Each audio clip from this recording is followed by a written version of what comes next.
பிரதமர் நரேந்திர மோடியின் பயணம், மாலத்தீவு அமைச்சர்களின் விமர்சனம் உள்ளிட்டவற்றால் பேசுபொருளாக இருக்கிறது லட்சத்தீவு. ஆனால் லட்சத்தீவு இந்தியாவின் ஒருங்கிணைந்த பகுதியாவதற்கே 2 தமிழர்கள்தான் காரணம் என்பது தெரியுமா? யார் அவர்கள் என்பதையும் அதற்கான காரணம் என்ன என்பதையும் இந்த சிறப்பு தொகுப்பில் பார்க்கலாம்.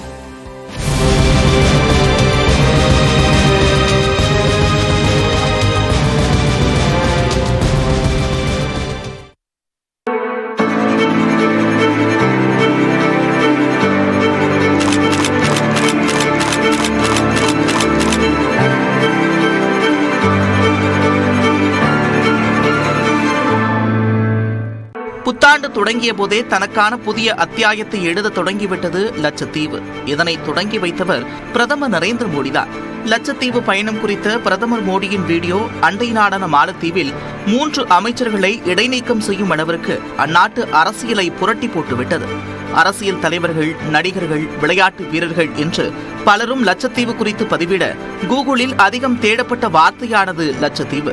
இதனால் வரும் காலங்களில் சுமார் 20,000 கோடி ரூபாய் அளவிற்கு முதலீடுகள் ஈர்க்கப்படும் என்று எதிர்பார்க்கப்படுகிறது.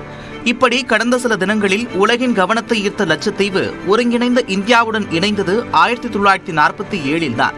இறுதியாக திப்பு சுல்தான் ஆளுகையிலிருந்து பிரிட்டிஷ்காரரின் கட்டுப்பாட்டிற்கு வந்த லட்சத்தீவு அவர்களுக்கு பிறகு மெட்ராஸ் மாகாணத்தின் ஒரு பகுதியாக மலபார் மாவட்ட கட்டுப்பாட்டில் இருந்தது. ஆனால் கடல் பகுதியில் ஆதரவற்ற நிலையில் விடப்பட்ட குழந்தையாக இருந்த லட்சத்தீவை கைப்பற்றி தன்னோடு இணைத்துக் கொள்ள விரும்பியது பாகிஸ்தான். இஸ்லாமியர்கள் அதிகம் இருக்கும் லட்சத்தீவை நேரடியாக ஆக்கிரமிப்பதை தவிர வேறு வழியில்லை என்று முடிவுக்கு வந்த பாகிஸ்தான் அரசு கராச்சியிலிருந்து சுமார் 1700 கிலோமீட்டர் தொலைவில் உள்ள லட்சத்தீவுக்கு தனது கடற்படை கப்பலை அனுப்பியது. கராச்சியில் இருபக்கம் பாகிஸ்தான் கடற்படை கப்பல் வீரர்கள் மற்றும் ஆயுதங்களோடு லட்சத்தீவு நோக்கி கடலில் சீறி பாய்ந்து கொண்டிருக்க இந்த தகவல் உள்துறை அமைச்சர் வல்லபாய் பட்டேலின் காதுகளை ஜெட் வேகத்தில் எட்டியது. லட்சத்தீவை ஒருபோதும் பாகிஸ்தானிடம் இழந்துவிடக் கூடாது என்ற எண்ணத்தில் அப்போது நீதி கட்சியின் தலைவர்களில் ஒருவராக இருந்த ராமசாமி முதலியாரையும் அவரது தம்பி மெட்ராஸ் பல்கலைக்கழக துணைவேந்தராக இருந்த லக்ஷ்மண் சுவாமியையும் தொடர்பு கொண்டு பேசினார் வல்லபாய். அவர் சொன்னது ஒன்றுதான், லட்சத்தீவு நம்முடையது, அதை நிலைநாட்ட வேண்டும், அவ்வளவுதான். சென்னையிலிருந்து புறப்பட்டனர் ராமசாமி, லக்ஷ்மணசாமி சகோதரர்கள். திருவிதாங்கூர் நிர்வாகிகளை சந்தித்து விவரத்தை எடுத்துரைத்து அங்கிருந்து லட்சத்தீவு புறப்பட்டனர்.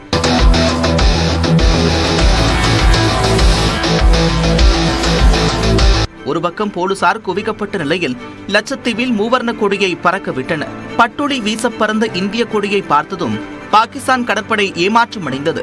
அன்று வல்லபாய் பட்டேலின் உத்தரவை நிறைவேற்றி வரலாற்றில் இடம் பிடித்தனர் தமிழர்களான ராமசாமி, லக்ஷ்மணசாமி சகோதரர்கள். இதனை கடந்த 2019 ஆண்டு அக்டோபரில் தனது மனதின் குரல் நிகழ்ச்சியில் குறிப்பிட்டு நினைவு கூர்ந்தார் பிரதமர் மோடி. தற்போது அதே பிரதமரின் பயணத்தால் லட்சத்தீவு பேசுபொருளாகி இருக்கிறது. நியூஸ் 18 தமிழ்நாடு செய்திகளுக்காக வரலாறு சுரேஷ்.